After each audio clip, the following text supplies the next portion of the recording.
The broadcast is now starting. All attendees are in listen-only mode. Hi everyone, welcome to Quality in Action number 6. This is our 6th Quality in Action, shining a light on supervision, lessons from the beacons. We had a little technical difficulty, it sounds like, from some of our panelists, and so I'm guessing maybe some of the other attendees as well. So we might have some people jumping in here, but wanted to get started anyway, and people will join in as we get going. I'm thinking there might be something on the GoToWebinar end or something with the URL, because we're able to work around it though.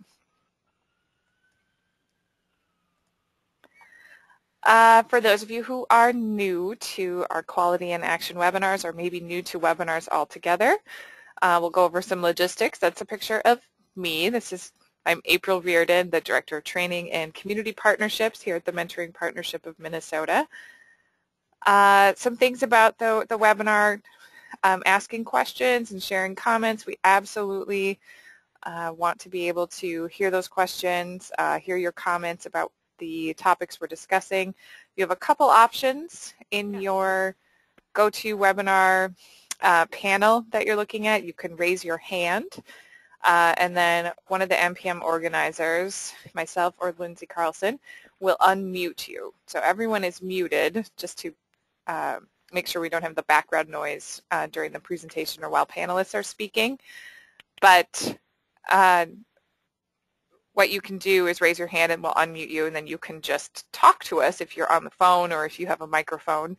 Otherwise, if you don't have the ability to do the audio or would prefer not to speak during the webinar, you can type questions and comments in the question and answer section and just submit those, and we will if it's just a simple question that we can respond directly to you, great. Or if it's something, a comment or something to share with all of the attendees, then Lindsay will take care of that for us.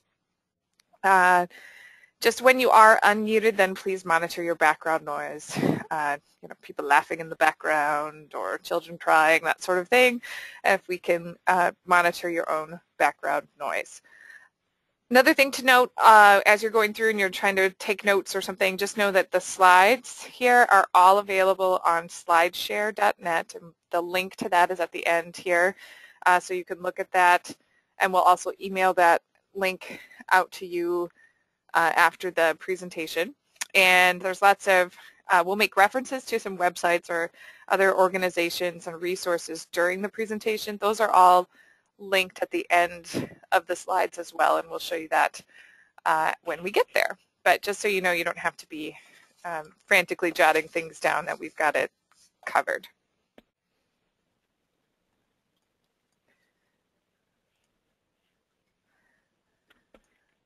So to cue this up, I wanted to just think about supervision. This is really came from reading a commentary from that Forum for Youth Investment and seeing that there was this local connection within that commentary. But so it just really got me thinking about supervision, and for this purpose, thinking about how does supervision affect quality. So the quality in action, we're really looking at what does research say, what are some best practices, and who are some programs that are examples of how that's being put into action. And supervision for mentoring programs, we're thinking about how do we supervise our own staff, but also how can we look at best practices and lessons from how to supervise staff within an organization, and even apply those to how we supervise mentors. So down in the corner here, you'll see it's a super staff supervision, a little image of a book, and so I have just a little excerpt from there to cue this up. But from Michael Brandwine, he was our keynote speaker at the Minnesota Mentoring Conference 2 years ago, before Michael Karcher, and he does a lot of work on camp staff, but can also translate those messages into mentorship. But in talking about his experience as a supervisor, he says that in his early days as a camp supervisor, he found himself mostly walking around reacting to problems, questions, and concerns. He says, of course, I smiled and waved to groups of kids and said hello to staff. I'd jump into a game or join an activity whenever I could. I remember smiling and saying, "How's it going?" How's it going? A lot, which for about a week represented the full extent of my supervisor vocabulary. And this is where this other image comes in. I'm just kind of looking at this newly planted garden. But he says, here's what I was missing. I was spending the majority of my time weeding and pruning the camp garden. If I saw something that wasn't supposed to be there, I weeded it out. If one bush was getting in the way of another, I pruned away the conflict to make sure everything remained in its proper place. What I wasn't doing was walking around promoting growth.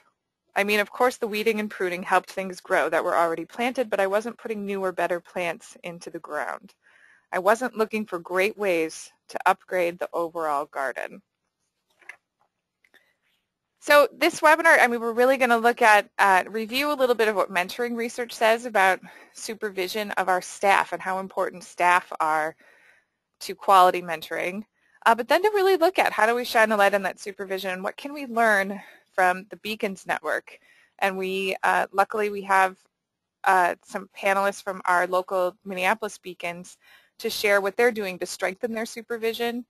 And really coming back to ultimately how can we walk the talk and you know, model through our supervision the mentoring that we want to have happen for young people.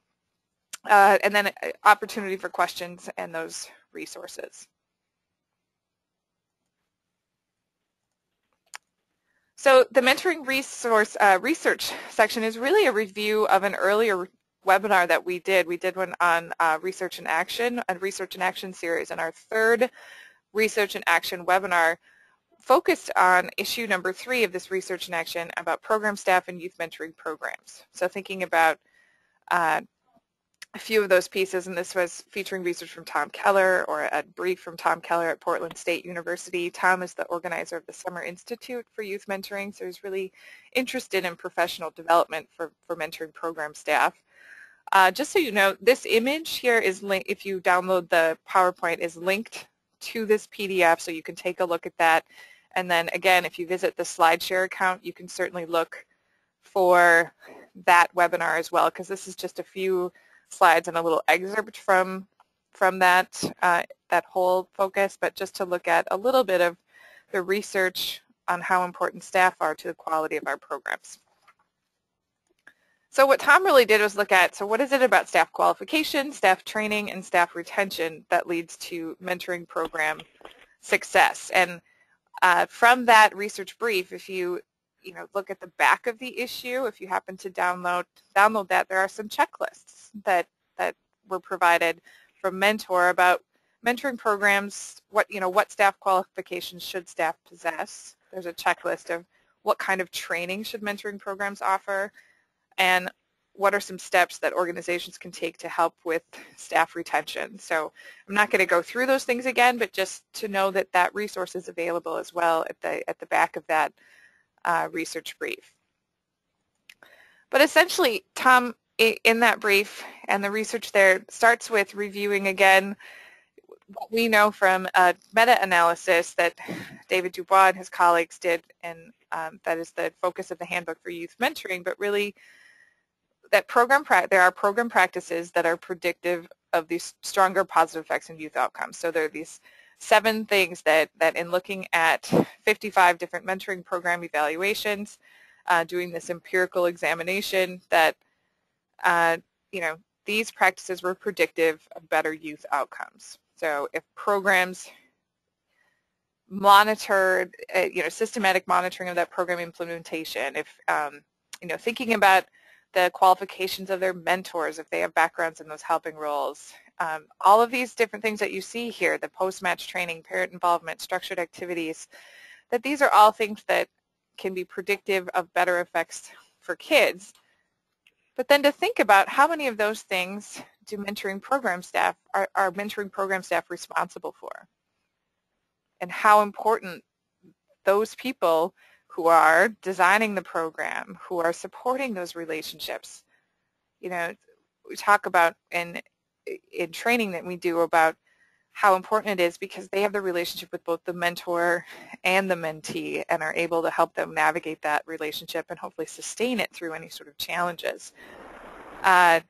when we're talking about, introducing this idea of walking the talk, that they can model the mentoring that they want the volunteers to do with young people by being that mentor to them. And they're also responsible for implementing policies and procedures and doing all of the reporting and all of those different things. So obviously then staff and the supervision of mentors, but those people and whatever their qualifications are is really important.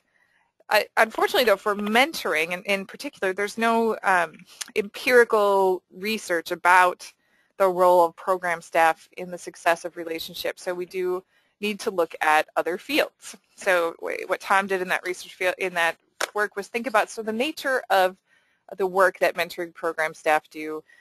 He suggested is parallel to that of child welfare workers. They, because of the screening, if you think about child welfare workers screening and licensing foster parents or placing children in foster homes, doing that sort of monitoring, that maybe some of the nature of the work would be parallel to that. But that the parallels from the workforce would be parallel with the youth development field. So thinking of people who are interested in working with youth, different types of settings, that working towards this professionalism but maybe not having a clear set of qualifications or a strong sense of identity, that it's that these are passionate people who really want to help kids, but there's not necessarily a degree in being a mentoring program staff person. There are some differences there, thus my little, are horizontal lines parallel or do they slope? We might disagree with that, but that's sort of the basis. And it's kind of why I thought the article that we'll look at later, and then when we talk to the Beacon staff later, of thinking about how can we apply what Beacons is doing to our mentoring programs, to our mentoring staff, because Beacons is an after-school time youth program, but applying this to our mentors, to our mentoring staff, and even to the supervision of our mentors. What we do know is that mentoring program staff, as we see those parallel fields, child welfare workers and youth development, quite different, but mentoring program staff have to wear all of these hats. They're doing this direct practice. They're managing volunteers. They're doing this day-to-day case management. So, they're forced to wear all of these different hats, and in some larger programs maybe they break that down and one person's doing a piece of that, but they're still all connected, and mentoring programs are covering all of these different pieces. It's really this special combination of responsibilities and a special combination of challenges, which can lead to, this is an image that Tom had, but there's sort of a perception that staff turnover in the field of youth mentoring is high. We don't actually have facts and figures as a field, so we don't really know the actual scope of the problem, but when you talk to mentoring programs, they sort of nod when you mention that staff turnover is an issue. But to think about how that affects the quality outcomes that we have for the young people in mentoring programs. If we go back and think about, again, how important those staff people are because of their relationships with mentors, with mentees, with families, with parents, that if there can be a monetary impact on organizations because of that separation, the hiring, the training, negative consequence for the remaining coworkers. So we think about burnout and their burden with all that extra work. But then the big part is that continuity and quality of services, because the role of staff and mentoring programs and providing that monitoring and support and helping to keep those relationships going, they're crucial to having those longer, stronger relationships that we know are going to lead to better outcomes for kids. We kind of know some of those factors for staff turnover. They're focused on difficult emotional issues, relationships not working. I mean, they're really, oftentimes if they're set up in an environment where it's very problem focused, where as supervisors you spend your time dealing with problems, but for mentoring program staff, they're working evenings and weekends to accommodate kids and mentor schedules. there's a lot of pressure associated with child safety. If there is a lot of turnover in their agency, or if their staff to match ratio is too high, I mean, there's just overload and burnout and emotional exhaustion. So, we're drawing from other human service fields, but knowing that they spend large amounts of time focusing on those difficult issues, and that can cause stress and frustration. That those are all factors for staff turnover that have been measured, and there is data for those parallel or related fields. For a more positive twist here, the predictors of staff retention, if they're qualified. These individual factors mean, are they qualified? Do they have the experience they need to be able to be successful in their job? And do they know that they're competent and effective? These professional perceptions would be more just satisfied with their job and feeling like they're really committed to the organization, knowing that they are comfortable with that organization, thinking about they understand the mission of the program and are really comfortable in that. And then these organizational factors become really huge, that they have a reasonable workload.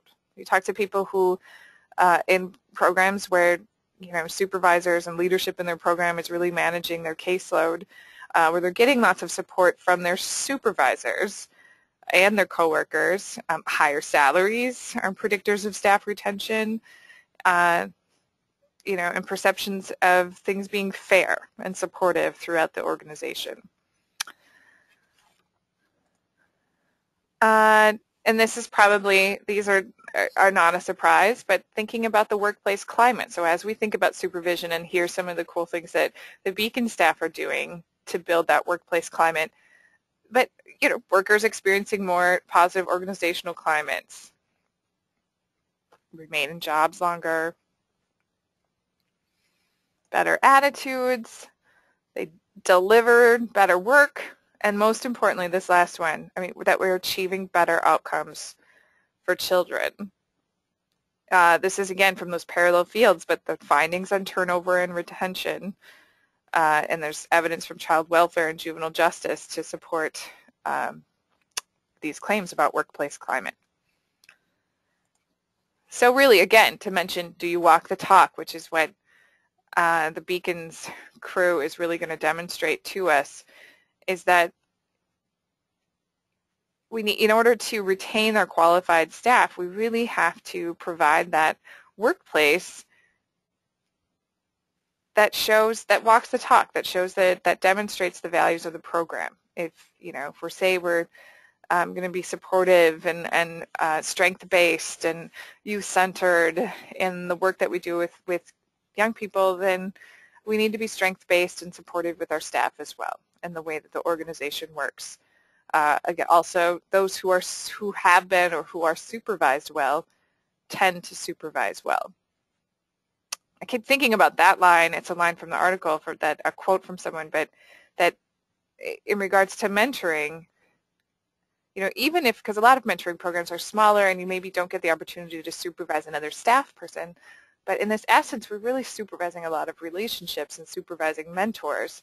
And so if you're supervised well, and you have good models of that, and are able to watch somebody walking the talk, then that, perhaps then that translates into how well you supervise your mentors. So moving on here to the shining a light on supervision. So you see the kind of fuzzy picture here of the article. I'm going to show it in a little bit here. I'll bring it up, the PDF up, but the Forum for Youth Investment issues these out-of-school time commentaries, and so this one says it takes readers inside the world of the Beacons to understand their approach to supervision, and so that's what this webinar is going to do. The article really asked and answered some of the questions of what does good supervision of youth work professionals look like, and so what does good supervision of mentoring professionals look like? And how can we strengthen supervision in ways that improve practice and reduce turnover, and ultimately then improve outcomes for young people? and acknowledging that there is this relationship between what managers do, what your staff do, or frontline staff, and I think we could substitute here what staff do, what mentors do, and then what children and youth experience in programs. Some of the background here, I'm just going to show the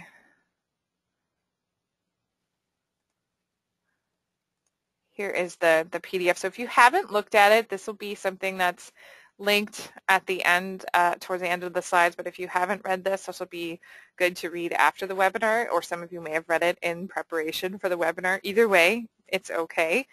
But it really, thinking about this increased attention to the quality of programs that supervision has sort of moved to is something that they decided to pay attention to.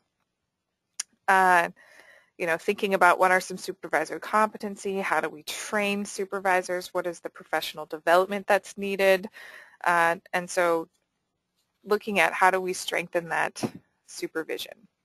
Oops, not where I wanted to go. Here we go. Some of it was based, they did a survey of youth workers, and by they, I mean the Forum for Youth Investment, of 1,100 frontline staff in school and community-based out-of-school programs. And we're able to sort of look at who are satisfied and who's dissatisfied, but only one significant difference emerged, was that satisfied workers were more likely to report getting the feedback they needed to do their job, which again highlights that that supervision can be a huge part of that quality improvement.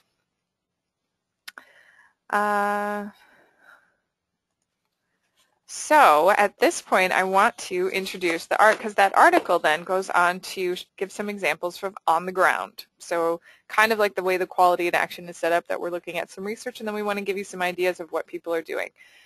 So these are our panelists for the Minneapolis Beacons Network. You can look through. We've got Jenny Wright-Collins, Haley Tompkins, Matt Korstad, and Allison Mohan-Lucas. All are here to share with us a little bit about what Beacons does, and I'm going to let them speak more about their connection to the article. A couple of them, Jenny and Allison, are quoted in the commentary, but we'll hear a little bit from them at this point. All right. So I'm going to start by asking Jenny some questions, but Jenny, are you there? I'm here. Hello, everyone. Hi, Jenny. So Jenny, can you just describe for everyone the Beacons model? Absolutely. The Beacons model started in New York City, really as one of the first citywide out-of-school time initiatives. And what Beacons really does is transform public school buildings into youth and community centers during the non-school hours. So these centers are offering out-of-school time opportunities after school, evenings, weekends, summer. And in New York City, it was really started with a tax levy that brought on community-based organizations and youth development organizations as partners to manage these schools during those non-school hours. Here in Minneapolis, we really talk about our work as we're here to engage young people as leaders and learners. And so we're offering a variety of both academic supports as well as youth leadership and youth development opportunities for young people and their families. Our initiative in Minneapolis started as part of a replication in 1998 that was funded through the DeWitt Wallace Foundation and really brought the Beacons model from New York City nationwide.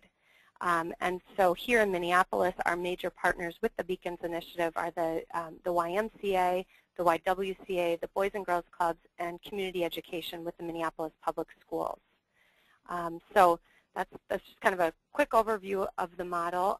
It is here in Minneapolis, but it's also in other cities around the country. Okay. And I have the little spotlight just so people could point out that this one is Jenny, if you were looking at the picture and not sure. So you and Allison are quoted in the Forum for Youth Investment commentary, the Shining a Light on Supervision. Can you tell us why they contacted you? And then the article focuses on the Beacons Young Adolescent Initiative and what Minneapolis Beacons connection is is to that, and how you got featured in the article. Sure, absolutely. Because Beacons is a national network, it's not a national organization, but it's really a network of cities that stay connected to one another that are trying to implement this model, which looks different depending on the needs and the resources in a given community and city. But so because we still have this national network, we're really connected with one another. And so one of the partners nationally is the Youth Development Institute, who does a lot of training and technical assistance work. And the Youth Development Institute wanted to do a project looking at this issue of how young people who are in that young adolescent age group are much less likely to participate in out-of-school time programs across the country. And so they really identified, they worked with 2 cities, San Francisco and New York, and identified where are some places, some beacon centers that have really great practices that are really encouraging more young people to participate and get great outcomes from those programs, and where are some beacons that really want to work on improving their practices and really want to work on getting better. And so they did a project between the 2 cities and had a lot of cross-city learning. But of course, because we have a national network, that learning extended beyond the 2 pilot cities to include all the national cities. And so Minneapolis got involved in quite a few of those conversations and was able to review the data that came out of the project and influence that as well, and share with them some of the strategies that we found to be promising practices in our work. And so through our connection with the national network, both around the Beacons Young Adolescent Initiative as well as other efforts we do nationally around advocacy, evaluation, quality improvement, through that partnership, when the Forum for Youth Investment called the Youth Development Institute to learn more about some of their practices and the BYA initiative, they said, you know, they weren't part of the formal pilot, but you should really talk to Minneapolis because they're doing some interesting stuff. And I would attribute some of the great work that we're doing in Minneapolis, not only to great staff you'll hear from in a minute, but also to a partnership that we've had in place over the last few years with the Minnesota Youth Work Institute, which I'm sure many folks on the call are familiar with, but they have done a lot of work with us around quality improvement, and of course that's also focused on supervision. Great. Yeah, and the Youth Work Institute is listed as a mentioned resource towards the end of the at the end of the slide, so we want to make sure it's listed in a couple different ways too. So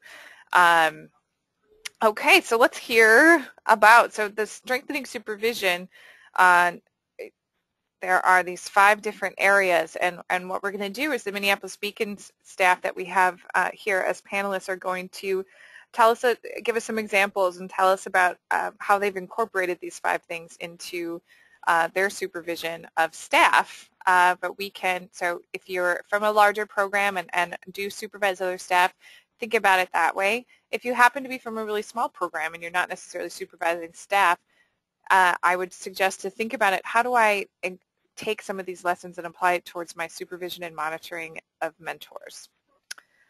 Okay.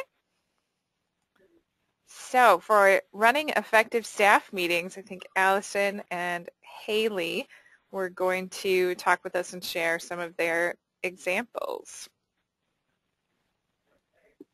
Hi. Yeah, we wanted to share some of the different ways that we get our staff together and organize our staff meetings. One way that we do, we call it the huddle. So every single day we get all of our youth workers together before program. We circle up the same way we hope that our youth workers are opening program with our young people. We do a game. We go over the announcements. At Haley's program, they do a lot of shout-outs. There's, sometimes some candy. But it's a great way to get staff amped up about the day, make sure everyone's on the same page, and share some of the different things we're doing in program. And yep, so like Allison was saying, one of the things we do is we'll do program updates. So we'll say, what's Allison, what are you guys doing in Mural Madness today? So everybody kind of knows what's going on, from, people who work with some of the older youth to people who work with the younger youth. Everybody kind of knows what's going on in everyone's programs.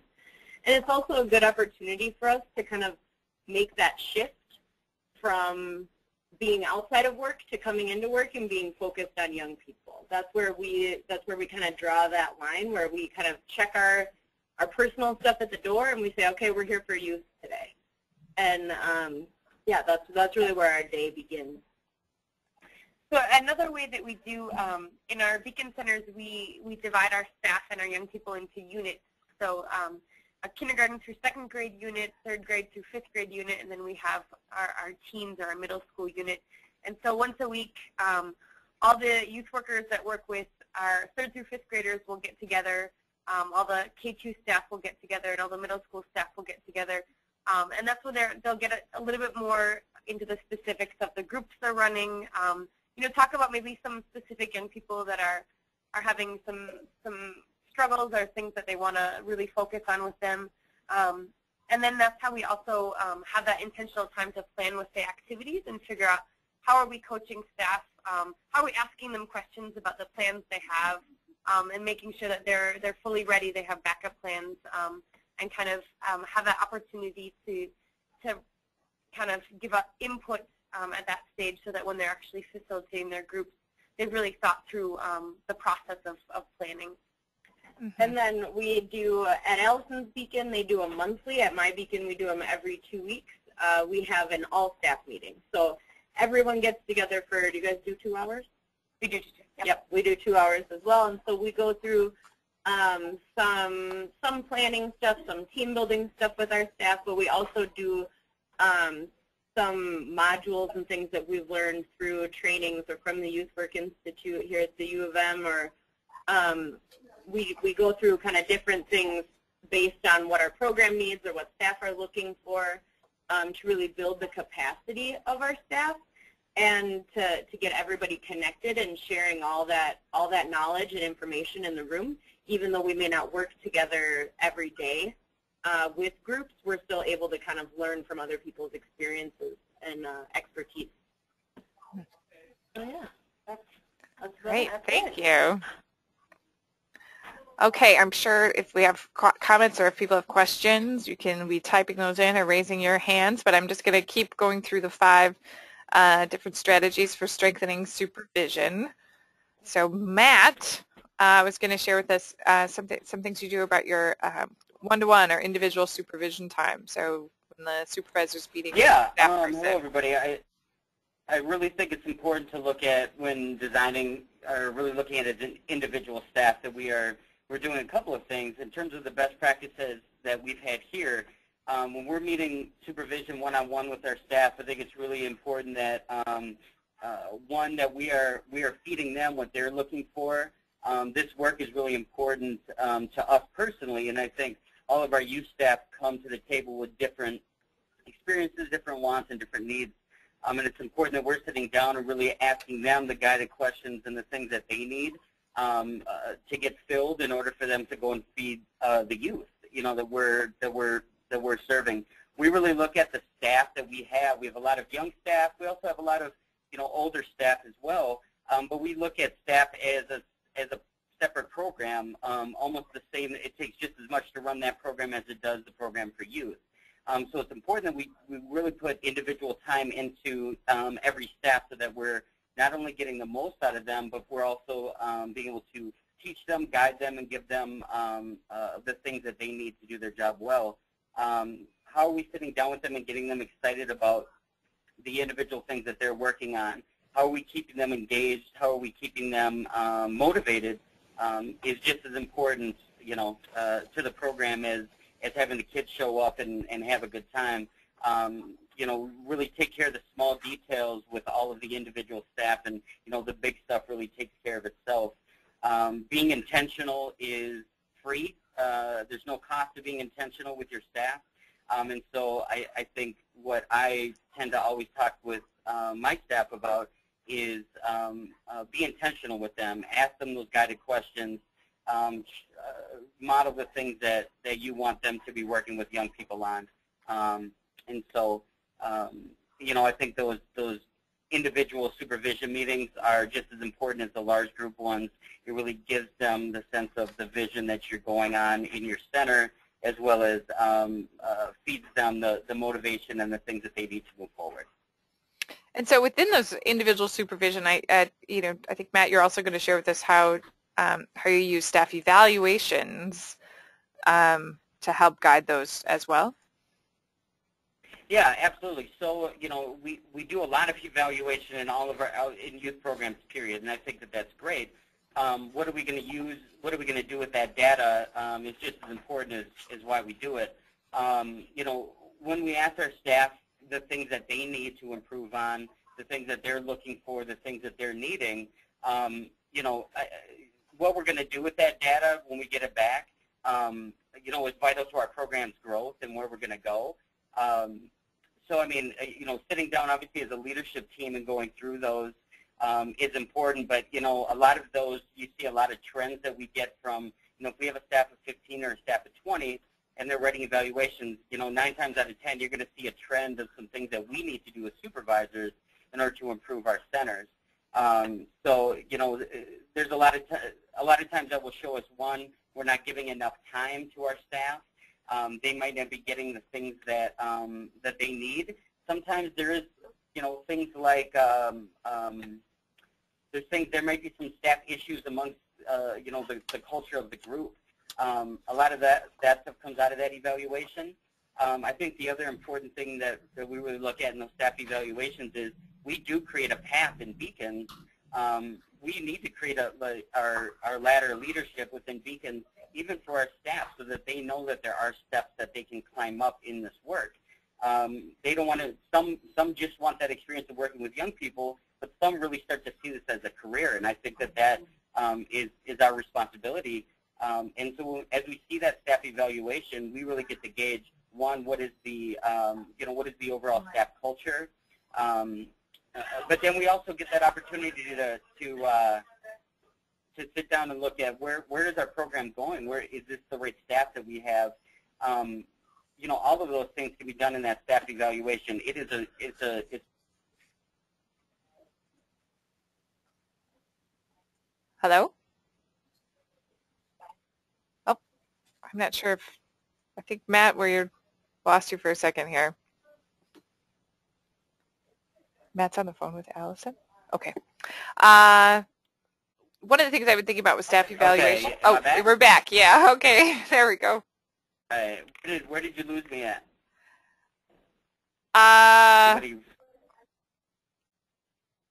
So I think, yeah, go ahead. I mean, yeah, I'll just go. I think using staff, you know, evaluations is just as vital as, you know, youth evaluations, as parent evaluations.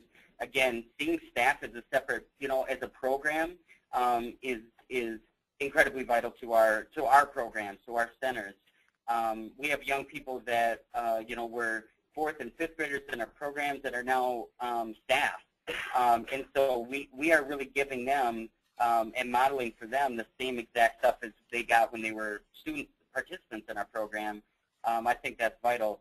You know, as you showed all of those key components to staff retention, you know, number one reason why staff leave their jobs is because of supervisors, but it's also the number one reason why they stay. So if we're giving them the things that they need, they're going to stick around. And, you know, again, we've had staff that have been around for, you know, 5, 6, 7 years in part-time staff roles, and you know, that's vital to our the quality of our programs.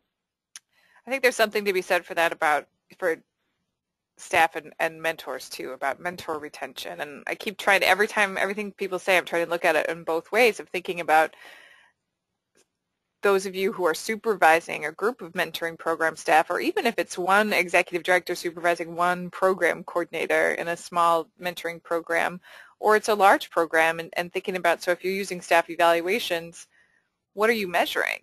You know, and that this shift to quality really changes what we measure for mentoring program staff, because some of you may have been measuring how many matches they make in the previous year, or how many matches do they have on their caseload.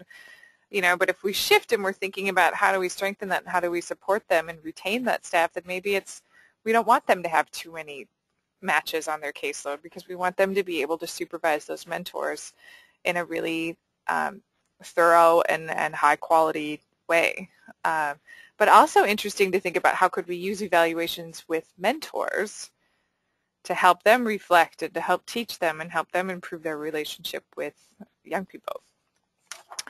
I'm just going to move on to the next one. And thinking about conducting in-house trainings. This is something that a lot of mentoring programs do for mentors, but sometimes if they don't have enough staff, maybe don't do that for their own staff, or might look elsewhere to do some of those trainings. But to hear a little bit about how Beacons, we're going to learn from Allison and Haley about how you do this and sort of this layered approach then too. So we, throughout the year we have different opportunities. We already kind of mentioned the training we do on the center level with those regular all-staff meetings, whether they be once a month or twice a month. But we also do some organization-wide training. So within the YMCA, which is the agency we work through, Beacons, we get together regularly at the beginning of the year, the middle of the year, the end of the year, and kind of build on the trainings that we're doing at the center level and kind of expand it. We also have the opportunity to do trainings network-wide, so throughout the entire Beacons network in Minneapolis. And so one of the cool things about that is that we're able to benefit from the skills and the experience and the expertise of all these different people. So on the center level, Allison's Beacon learns a lot from Allison and Jake, who works with her. And at each center we have those people. And then when we expand to the organization level, then my staff get to benefit from Allison's expertise and her kind of workshops that she leads and kind of her specialties. And then on the network level, it expands even farther where we're connecting to new organizations and kind of learning new ways that they do things. Yeah, so that's one reason that's really great. And also our staff are getting a chance to connect with other youth workers. So they're seeing kind of how big the Beacons network is, how far-reaching the youth work community is. And I think we really see that during those larger trainings, there's so much energy, there's so much excitement, which is really great.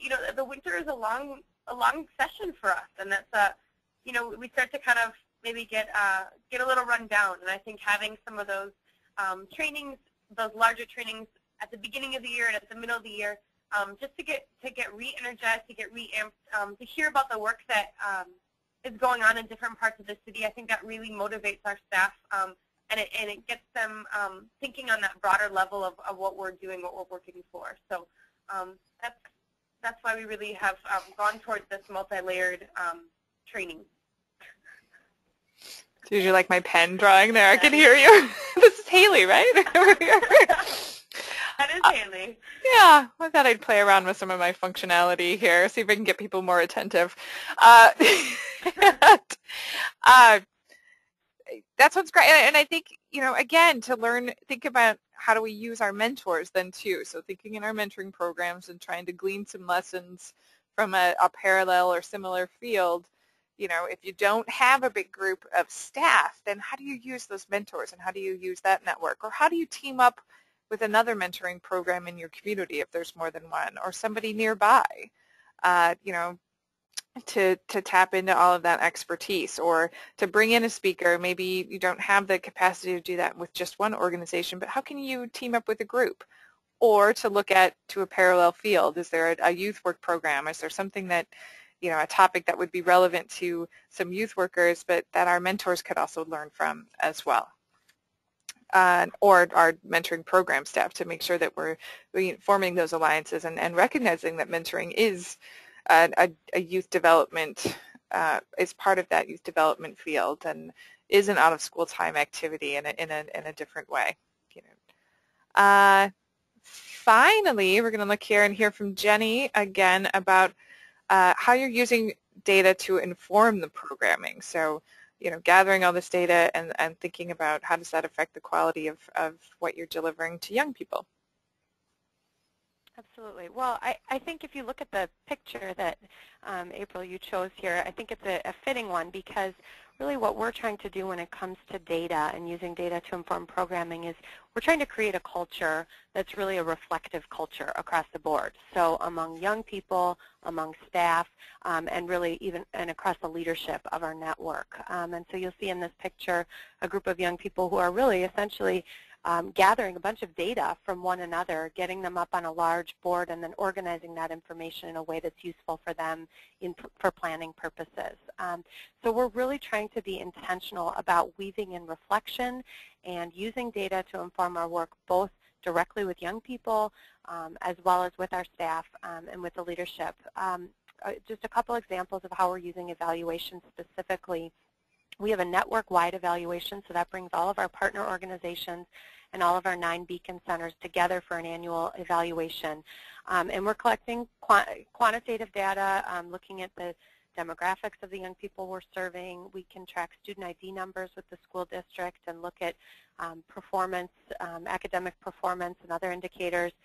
But we're also gathering a lot more of the qualitative data. So we're surveying youth, parents, teachers, program staff.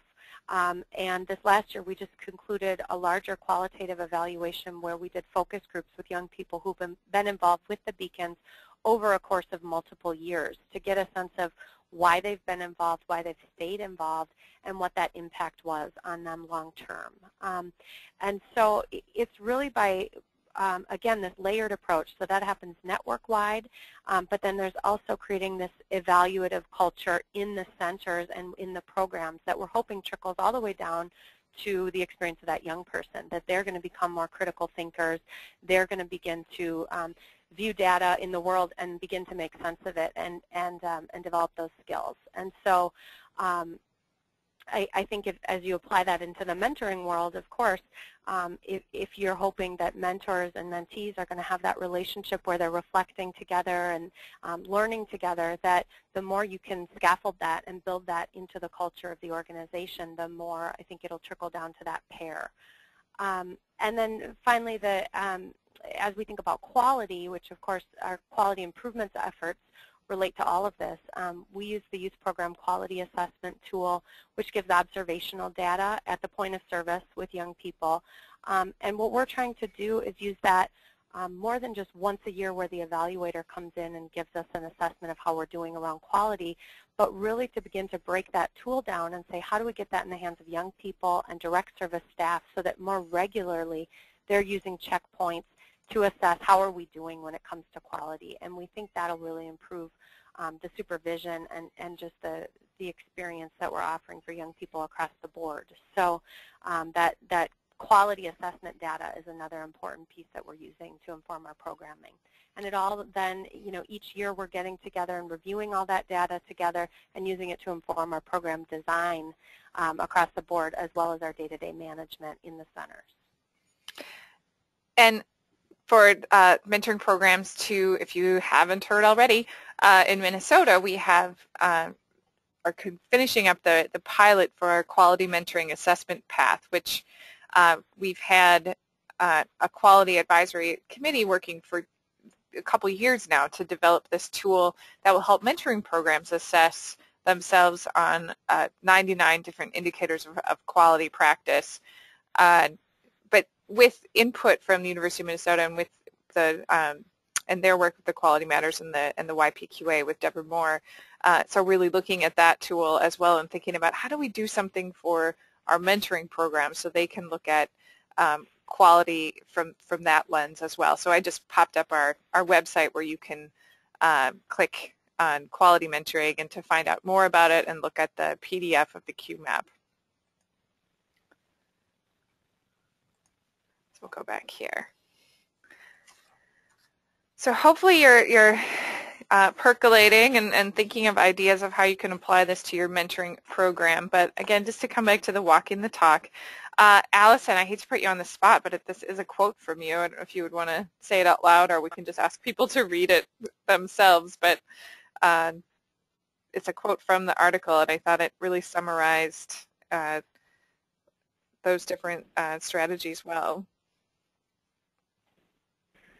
Yeah, I think we already kind of touched on it. Yeah. Well, we really we work hard to design all of our trainings, all of our meetings, the same way we want our youth workers to be engaging with young people. So we always are doing an opening. We're working hard to have our youth workers lead some of the activities. And then at the end, we're coming together again and we're doing a reflection piece. So I think, I just, you hear in this quote just saying that we're modeling at all times what we're doing so that our staff are seeing it, they're living it, and so that when they're going out and facilitating programs, it's coming naturally, and they're seeing that that's kind of the way we do things, that it's kind of the Beacons way.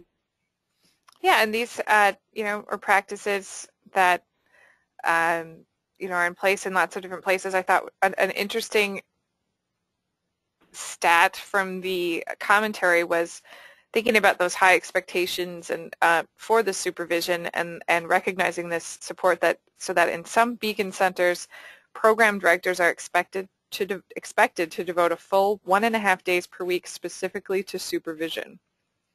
You know, I think supervision sometimes, you know, especially if you, what's weird is that especially if you have really good staff, slips to the bottom of the pile. You know, it's one of those things that you sort of let go of in order to get some of the day-to-day direct service things done. But to spend a day and a half per week on supervision is interesting. But, and again, making connections for mentoring program coordinators who maybe don't have a large staff or a big group of staff, but how do you walk the talk for your volunteer mentors as well as staff?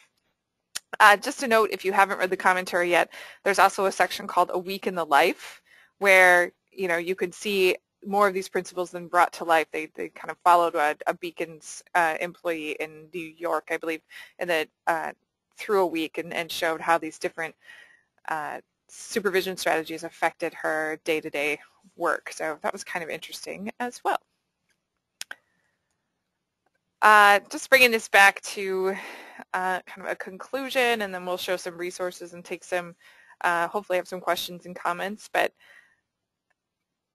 thinking about ourselves as supervisors, that it's our job to support staff because it's staff who most directly provide the service of, you know, they're giving children, or staff or mentors, let's think of that, giving children those experiences that hopefully will last a lifetime.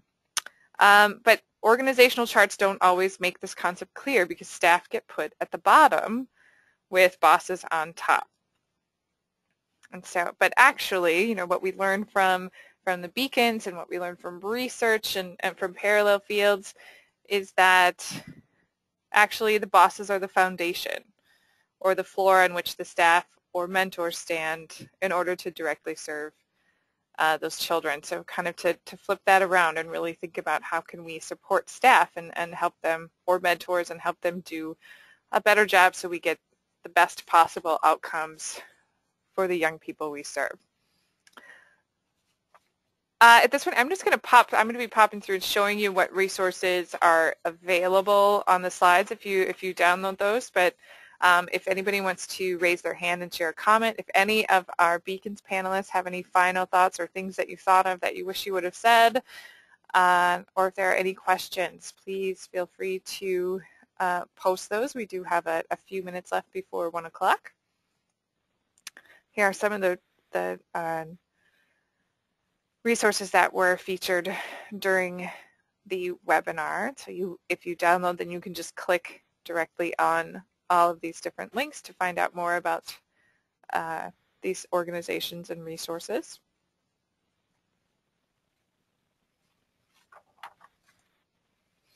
Some ideas for professional development for mentoring program staff. You can go to our website, obviously this webinar series, the Quality in Action webinar series, our Training Institute workshops and events.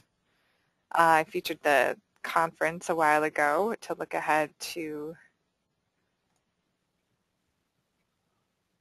our mentoring conference. My screen's a little goofy.